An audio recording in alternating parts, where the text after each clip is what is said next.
In this video, I'm gonna show you why you can gain 5 pounds overnight and none of it is fat, and why your scale has been lying to you the whole time. Because water doesn't get lost or gained nearly as much as it gets moved. This is the one sentence that this video is gonna be completely about. You wake up Monday and you're 4 pounds heavier after one weekend. You panic, you slash your calories, and you add cardio. And then you make everything else worse. The number on the scale scared you so much into the behavior that's going to kill your results. By the end of this video, you'll know exactly where that water actually goes, why the mirror and the scale lie, and what exactly to do and what not to do when that number jumps. My name is Noel Nolm. I'm a pro football player for the Toronto Argonauts. I was a D1 wide receiver and two-time team captain at Eastern Washington University, and now I'm the founder of Make It Happen Coaching, where I've helped over 100 high performers off the ledge of a scary Monday scale. Stay till the end. I'm going to give you the exact breakdown and the protocol for what to do when the scale jumps. I'll tell you exactly where to grab it. We're going to go over all these things broken down into simple systems. Let's get into it. Okay, here we go. Before we get into this, say it with me before we even begin. Water doesn't get gained or lost, it gets moved. And the biggest thing is it lives in two places. I'm going to show you guys exactly with all these graphics what I'm talking about when we look at all of these concepts and these principles. It's either in two places, as you guys can see here. Number one, it's either inside the cell. This is intracellular, which is in your muscle, okay? This is where it's going to make you look full. Your muscles are going to look, firm, hard, separated, right? Your abs are going to look like they're full. Or it's outside them in the space that's just underneath your skin, where it's going to make you look a little bit more soft, a little bit more puffy, smooth, blurry, for lack of a better term. And it's the same water, but there's just two different spots that it'll be in, two completely different looks that you'll have. And this is why sometimes you'll look a little bit bloated. The scale is not going to tell the difference between the two, but the mirror is going to tell the whole story when we look at this, obviously, right? The amounts are super tiny. 1 liter of water is equal to about 2 pounds. So that 4 pound Monday panic weight gain that you started slashing your calories and adding all this cardio, that's under 2 liters. So that's less than literally a big water bottle. So just relax. Like, the entire disaster that you're crashing over is not that big of a deal. Water isn't the enemy, right? As we're showing you here, water in the wrong compartment is, and it's just about how do we move it from the skin to the muscle, right? And we want to look full like that. To give you guys an example here, here's me when I first started my fitness journey. On the left, soft. The water is definitely not in the muscles, but on the right, you see like the body was peaking at the right time, the water and all that stuff. It was going to the right spot. And there was a lot of other things that we did that was phenomenal, but that was one of the biggest things that helped, was this thing. So the sodium myth that needs to die. So if we go to this really quickly, cutting sodium. So people talk about, okay, we cut salt because it's going to make you watery, and then cutting it makes you lean, and that's completely backwards. Your body doesn't defend the amount of sodium in your blood. It defends the concentration, and it's going to hold that in a razor thin band, because your nerves depend on sodium. So when you eat a salty meal, the concentration of that sodium, it's going to tick up, and your brain is going to notice it in minutes. You're going to release a hormone that's going to tell your kidneys to hold the water and to dilute that sodium back into range. It's literally wanting to bring your body back to homeostasis, where your baseline.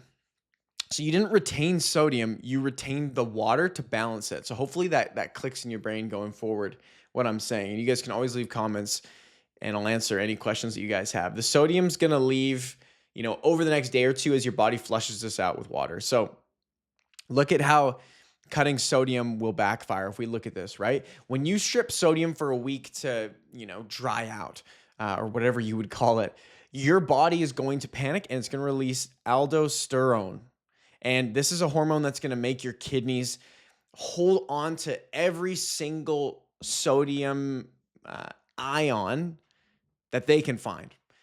And what you've done is you've turned yourself, as you guys see on the right here, into a wrung out sponge, a dry sponge. So then you're going to eat one restaurant meal Saturday, and your primed body is going to grab every single gram of sodium and the water with it. And then this is how you're up 6 pounds. So you're gonna look worse because it's not gonna be inside the muscle cell. Your body's gonna be, it's gonna be underneath the skin, right? So restricting sodium doesn't make you dry. It just is gonna make you thirsty for more sodium. And then the first meal that you have that gives it to you is going to do this. If we just have our normal sodium, we're gonna be like, a damp sponge, for, like I said, for lack of a better term. It's gonna make you thirsty and it's just gonna mess you up. Like I said, this is very similar to like the situation that I was in here. When we have consistent sodium intake, just makes all the difference. And okay, I didn't have half as much of muscle as I had in the photo on the right. So we got to build that, and that's very important. But once you do have the muscle mass, how do you make yourself pop and look like a freaking beast here on the right? That's exactly how you do it. So we got to keep sodium consistent, and we've got to understand why that's so important. And having it low, like I said, it's just going to make you look more watery, more soft. So I want you, one other thing I want to cover here. Salt is not sodium. So table salt is only about 40% sodium. So, when someone says, 6 grams of salt, really that's 2.3 grams of sodium. So that's, people undershoot how much sodium you have by half. So now a lot of people always ask me, like, when do cheat meals make me look better, right? And it's a really funny question, right? Because really, it's a refeed, right? If you eat a big carb meal, the scale is going to jump 4 pounds. You'll look better in the mirror, and that somehow it feels super impossible, but it isn't. Carbs are stored in your muscle as glycogen, and glycogen is stored with the water. So the classic, analogy or figure is about 3 grams of water for every gram of glycogen. But the research honestly puts it somewhere between 2.4 and 3. So it's going to vary person to person. So don't build your life around the decimals on these things. But when you do refill 250 grams of glycogen, you drag in about 1.5 pounds of water with it. So you're gonna gain this weight as well, and it's gonna maybe make you freak out and want to slash things. But it's gonna be a cheat code for your workouts, because when you lock this glycogen in your muscles, it's gonna allow for a much better session.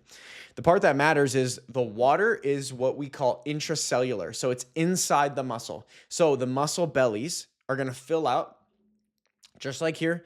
The veins are gonna come out, and the skin is gonna tighten over the muscle. So you're gonna look way better. The weight might be up, but you're going to look phenomenal, and your performance is going to be great. The water isn't appearing from nowhere. This is super important. It's going to move from that soft space under your skin to into the muscle, like we've talked about, right? And you're going to look better with the scale up, and both are true with the same process. And this is the paradox that some people are like, what the heck? And then you have a really good session because you're filled with all this glycogen. You have all this energy. You're able to lift more weights. You have more energy, most importantly, at the end of your sets. Pretty similar to what like creatine would do. It gives you that power at the end of your workouts. So when that scale jumps after carbs, guys, it is not fat. It is not. It's your muscles filling up. And insulin also tells you, your kidneys, to hold a little more sodium and water for a day or two. So we'll use this strategically. So a lot of people just do it unintentionally and they do a cheat meal. But if you do a strategic refeed before a really important day, like say we were training really hard Monday, as you guys can see here, Saturday we maybe refeed, or maybe if we had something on Sunday, boom, we're gonna add a lot more carbs there, for example. And that's going to give you a ton of energy. Once again, carbohydrates is where glycogen goes in your muscle. This is why carbs are so essential. And this is why there is the predictable arc to a refeed. As you guys can see, we're up all the way to Monday, and it's not really going to come back down until, Wednesday. So don't judge your refeed meal and your refeed on the weekend until Wednesday. Relax. And remember, this is something that's actually really good. Here's the thing nobody talks about. Stress and dieting, these hold water. And there's a really easy explanation for this. Cortisol is your stress hormone, and it's shaped enough like aldosterone that it can bind in the same way the sodium retention does with your kidneys, like we talked about. Like your kidneys are going to flush out the sodium. It's going to attempt to do that, and it's very similar to this other one. So normally, there's an enzyme that sits at the door, and it's kind of like, the way I like to explain it is like it's a bouncer, and it's going to convert cortisol away before it can ever touch it. But that bouncer can only keep so many people out of the club. And so running cortisol high enough, long enough, it's going to overwhelm this bouncer, and it's going to slip. They're going to slip past. They're going to sneak into the club. And this is going to lead to you starting to hold sodium and water, just like that aldosterone. And this was proven back in 1988. So this has been a thing for a while. But the biggest thing that explains everything at once is a long, aggressive diet, bad sleep, a hard new training block, work stress, being in a deficit, alcohol. Your kidney can't tell the difference between a heavy squat session and a brutal week at work, really. So it's going to read all stress the same. And what it's going to do is it's going to hold this water. And it's going to explain this whole phenomenon that you guys are really curious about. Like the fat cells fill with water and then release it. And so that's kind of the simplified bro version. But when we look at like this, right, the 5 things, these are the 5 things that really move the scale. So a sodium change, a carb change, like we talked about with the glycogen. Then we go into our 3 at the bottom, which really are your cortisol fillers. So the real thing is that during a long diet, cortisol water piles up, and it's going to hide the fat that you actually are losing. So even if you do gain a ton of weight over the weekend, or maybe your weight doesn't change, you're like, dang, why is my weight not changing? These are probably reasons why. So you're still actually losing the fat. It's just hiding it. And so the scale might sit flat for weeks. And this is when people assume that they're broken. And then you take a diet break, or you finally sleep, and the stress at work is over, and you hang out with family, and then your cortisol drops, and all that water dumps out. And then the scale is going to fall 5 pounds in 2 days. And you're like, what the heck? But nothing magical happened. It's just the science of sodium retention. Fat loss is continuous. It's a long process, and it takes you being in a certain amount of a deficit.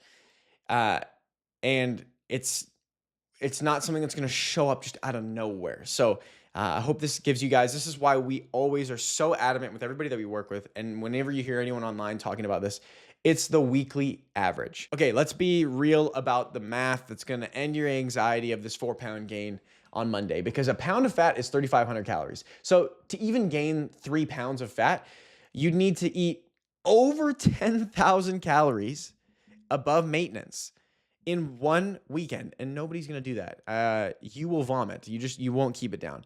A real big cheat meal maybe runs, let's say, 1,200 calories over your surplus. So that's under half a pound of fat. So your 4 pounds is really about probably 2/10 of fat, 2 pounds of glycogen, and then it's water. So a pound of sodium water and some gut content, you didn't gain 4 pounds. You just didn't. I hate to break it to you. You gained 4/10 of a pound, and then you carried a water bottle around for 3 days. So the non-fat part is gone by Wednesday on its own. And then the overreaction that I see from my clients, from everyone that we work with, to the water is the thing that actually causes the damage. It's not what happens. It's what you do with the information. And so what's the protocol we need to run on Monday mornings? Okay, first of all, we're going to keep sodium consistent, adequate. We're not going to cut it ever, okay? Potassium, just raise it through food. This will help. There's so many ways to get that through different sorts of foods. And then water. Just drink more, not less. Don't worry about the water weight, because it has to combine with the sodium anyways. And sleep, guys. Just come back to your sleep. This is the highest lever, so that if any of this from this weight spike is cortisol, we're managing that. And then remember, 7-day average. Waist and photos once a week. So you can judge on Wednesday after a big weekend. You can judge on Wednesday. Everything will come back, because consistency is going to win every single time. It's going to win every single time. And this is exactly what I did in my own journey, right? Just I understood principles like this, and we had systems. We looked at the data. We made data-driven decisions, and I was taught all these things. I had a coach that taught me, about sodium and how to use it properly, so that I never panicked. I never ended up slashing my calories, trying to get shredded, or trying to get my, in the best shape of my life. And once I learned this, I stopped reacting forever, and I just held the course, and my results were consistent. So imagine if you never panicked at the scale again. The number jumps, and instead of spiraling, you had a plan. You understood the science behind things. You had someone looking over your shoulder, a coach that's walking you through these things. You knew it was going to be gone by Wednesday. Then that's exactly what we're here for. This is not for everybody. If you are looking to get in the best shape of your life, if you're in pain, if you've been trying a million different things, if you have success in every other area of your life, except in the area that is the most important, because without health, you have nothing, then this is exactly for you. You guys can go DM me on Instagram, DM me Shred, links down in the description, or you guys can just book right in for a call with us. There's a link down below. And like I said, only if you're the right fit and if you're serious about changing your life for the better. That's exactly who I want to work with. My passion is impacting the leaders and giving you guys the tools to be the best you can be. And when you show up in your fitness, it is the foundation, it is the bedrock of your personal development. You will show up more for the people that you love, for the people that work for you, and you will maximize your income and your impact. Like, subscribe, let me know what you guys want to see down in the comments. We'll see you in future videos. Make it happen. Out.